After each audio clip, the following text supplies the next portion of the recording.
அனைவருக்குமே வணக்கம். சற்று முன் கிடைத்திருக்கக்கூடிய ஒரு மிக மிக முக்கியமான செய்தி ஒன்று வெளியாகியுள்ளது. சற்று முன் கரூரில் 39 உயிர் இழப்பிற்கு ஸ்டாலின் தான் காரணம். பரபரப்பு இது மாதிரி பார்த்தீங்கன்னா செய்திகள் வெளியாயிருக்கு. பார்த்தீங்கன்னா சனிக்கிழமை நடந்த சம்பவத்தின் அடிப்படையில் அதிரடியாக பார்த்தீங்கன்னா ஒரு மிகப்பெரிய சம்பவம் நடந்தது.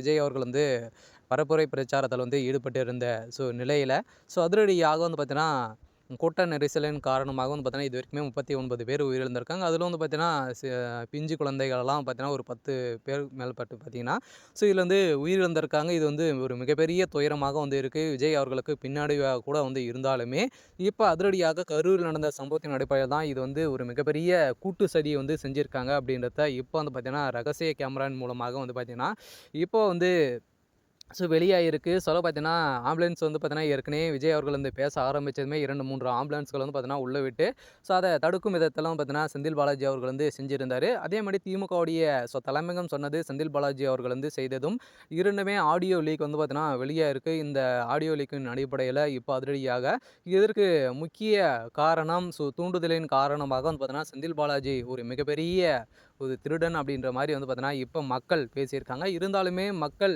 இடையே விஜய் அவர்களுக்கு நிறைய வரவேற்புகள் இருக்குது. வருகின்ற சட்டமன்ற தேர்தலில் விஜய் அவர்கள் இருந்தார் அப்படின்னா ஒரு மிகப்பெரிய தோல்விகள் திமுக சந்திக்கும் அப்படின்ற ஒரே நோக்கோடு பார்த்தீங்கன்னா இந்த செயலை திமுகவுடைய தலைமையகம் கூட்டு சதியோடு பார்த்தீங்கன்னா செஞ்சுருக்காங்க. இருந்தாலுமே இந்த உயிருக்கு அனைத்துமே பார்த்தீங்கன்னா திமுக தான் காரணம். இருந்தாலுமே இது பேர் விஜய் அவர்களுக்கு தான் சென்றிருந்தாலுமே இதுக்கு இந்த உயிரிழப்பிற்கு காரணம் முதல்வர் ஸ்டாலின் அவர்கள் தான் அப்படின்ற மாதிரி குற்றச்சாட்டுகள் எழுந்திருக்கு. பார்த்தீங்கன்னா திமுக மீதே நிறைய மக்கள் போராட்டத்தில் ஈடுபட்டு இருக்காங்க. அதனால் முதல்வர் ஸ்டாலினுடைய கதை ஒட்டுமொத்தமாக முடிய போகுது. இருந்தாலுமே இந்த உயிரிழப்பிற்கு பார்த்தீங்கன்னா பாஜக பார்த்தீங்கன்னா அனைத்து தலைவர் கட்சிகளும் பார்த்தீங்கன்னா இரங்கல் தெரிவித்தாலுமே இது முதல் முறையாக இந்த சம்பவம் நடக்குது. இது ஒரு மிகப்பெரிய சம்பவத்தை பார்த்தீங்கன்னா திமுக நல்ல பிளான் போட்டு செஞ்சுருக்காங்க.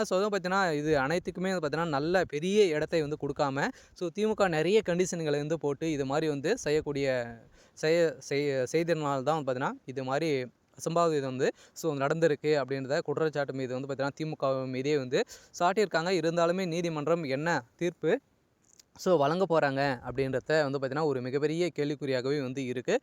இருந்தாலுமே இதில் முக்கிய காரணம் முதல்வர் ஸ்டாலின் அவர்களுக்கு தெரியும். பார்த்தீங்கன்னா அனைவருக்குமே வெளிப்படையாகவே தெரியும். இருந்தாலுமே பார்த்தீங்கன்னா ஆளுங்கட்சியாக இருக்கக்கூடிய தைரியத்தில் பார்த்தீங்கன்னா திமுக இது மாதிரி வேறு நிறைய வேலைகளெல்லாம் செஞ்சுட்டு இருக்காங்க. வருகின்ற சட்டமன்ற தேர்தலில் ஒரு மிகப்பெரிய சவாலாகவே இருக்க போகுது. இருந்தாலுமே என்ன நடக்க போகுது அப்படின்றத வெயிட் பண்ணி பார்க்கலாம். இது மாதிரி செய்திகளை தெரிஞ்சுக்கணும் அப்படின்னா மறக்காமல் நம்மளுடைய சேனலை சப்ஸ்கிரைப் பண்ணி சப்போர்ட் பண்ணுங்கள். தேங்க்யூ.